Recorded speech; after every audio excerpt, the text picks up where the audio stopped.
Hi guys, my self अनु आद्या। आज मैं फिर से आपके सामने बच्चों के लिए बात करने के लिए तैयार हूँ।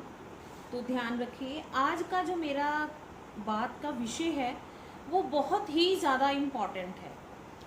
मैं अक्सर घरों में भी देखती हूँ, आसपास देखती हूँ, पेरेंट्स की मेन कंप्लेंट ही यही है, हमारे बच्चे पढ़ते नहीं हैं।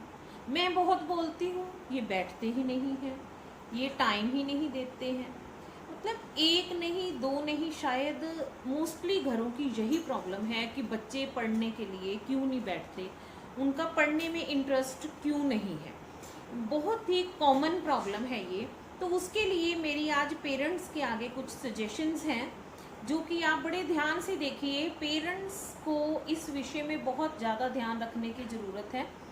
सबसे पहली बात वो ये है कि मैंने पिछली अपनी वीडियो में भी यही बात आपसे की थी कि आप बच्चे का माइंड देखिए। सही ढंग से पढ़ने के लिए उसको एक स्टडी जोन प्रोवाइड करवाइए। ऐसा नहीं है कि आप घर में बैठे टीवी देख रहे हैं, आराम से बैठे बातें कर रहे हैं अपने फ्रेंड्स के साथ, और बच्चे का पता करता क्यों नहीं है तू स्टडी, तेरे को ये नहीं समझ आता। तो ये स्टडी जोन नहीं है। उसे एक शांत माहौल दीजिए जहाँ पे उसको कोई भी डिस्टरबेंस ना मिले, ताकि उसका जो माइंड है वो उसी पर ही फोकस करे, उसी पर ही ध्यान दे। वो सही स्टडी जोन की कमी से ही बच्चे का इंटरेस्ट सही ढंग से नहीं बनता। दूसरी मेरी आपके आगे सजेशन है, आप उसको मोटिवेट करिए। ऐसे लोगों की एग्जाम्पल्स दीजिए जो आपकी फैमिली में या आपके अराउंड या आपके फ्रेंड सर्कल में बहुत ज़्यादा अच्छी पोस्ट पर हैं, किसी अच्छी चीज़ को उन्होंने गेन किया हुआ है। आप उनके एग्जाम्पल दीजिए, हर बार नहीं, बात बात में नहीं, सिर्फ बातों ही बातों में, कभी कभार, ताकि उन बच्चों को लगे कि आप लोग जनरली उनसे बात कर रहे हैं, ना कि हर समय उन्हें भड़काने वाले अंदाज में कुछ कहें कि उसने वो कर लिया तो ये नहीं कर सकता, उसने वो कर लिया, उसने, मतलब ये बात तो आप अपनी डिक्शनरी से काट ही दीजिए कि आपने बच्चे को किसी की एग्जाम्पल बार बार नहीं देनी। उसे मोटिवेट करने के लिए बातों ही बातों में, या आप कई बार उस पर्सन के सामने लेके जाइए कि जिसकी आप एग्जाम्पल सेट करना चाहते हो, उसके लिए आप उसके सामने लेके जाइए। तीसरी एक इम्पॉर्टेंट बात है, हर बच्चे का अपना एक माइंड होता है। कुछ बच्चे उसी चीज़ को 15 मिनट में लर्न कर लेते हैं, रेडी कर लेते हैं, और कुछ बच्चे उसी चीज़ को 40 मिनट भी लेते हैं, 30 मिनट भी लेते हैं।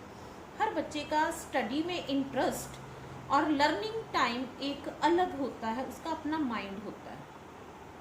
तो अगर आप उस बच्चे को ये कहते हो कि अगर मैंने तेरे को पढ़ने के लिए बिठा दिया, अब मैं तेरे को देखूँ 1 घंटा तू घर से बाहर नहीं जाएगा, 1 घंटा तू अपने रूम से बाहर नहीं निकलेगा, दैट इज रॉन्ग। उसको टाइम दीजिए, उसे ब्रेक दीजिए।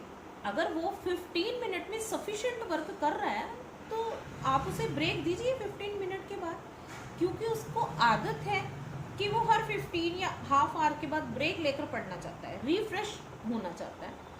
तो मेरा पहला ही आपके आगे ये सजेशन है कि आप उसके माइंड को पहचानिए कि हाउ कैन ही और she want to do his work. आप ये देखिए कि वो किस तरह से चलना चाहता है, आप उस तरह से उससे चलाइए। आप अपना दबाव उस पर मत बनाइए। अगर उसको, नेक्स्ट मेरी ये सजेशन है, अगर आप उसको खुद पढ़ाते हैं, आप उसके साथ अपना कोई काम कर सकते हैं, जैसे कोई हाउस होल्ड काम कर सकते हैं, वेजिटेबल काट सकते हैं, न्यूज़पेपर पढ़ सकते हैं, बट ये नहीं है कि आप उसको पढ़ा रहे हैं and you are doing chat with friends on your phone. मतलब ये रॉन्ग है। ना चाहकर भी उसका ध्यान आपकी तरफ जाएगा। आप जोक पढ़ रहे हैं, हंस रहे हैं, तू क्यों नहीं याद करता, तो ऐसा वो कभी नहीं कर पाएगा। इन छोटी छोटी जो बातें होती है, इनको ही हम ध्यान में रखकर बच्चों का इंटरेस्ट उनकी स्टडी में बहुत अच्छे से बना सकते हैं। अभी मेरे पास पॉइंट्स तो बहुत हैं शेयर करने के लिए, लेकिन जो इस विषय पर हैं स्पेशली बहुत बातें हैं। मैंने आज ही 11 स्टेप्स मैंने सोच के रखे थे जो मैं आप लोगों के साथ डिस्कस करना चाहती थी। तो मैं अपनी नेक्स्ट वीडियो में आपके साथ फिर से मिलूंगी। तब तक के लिए मेरी आपसे ये रिक्वेस्ट है कि जुड़े रहिए, मिलिए, मेरी बातों को बड़े ध्यान से समझिए, ये हम सबके लिए है। और मेरे चैनल को लाइक ज़रूर करिए, सब्सक्राइब ज़रूर करिए। तब तक के लिए बाय गाइस।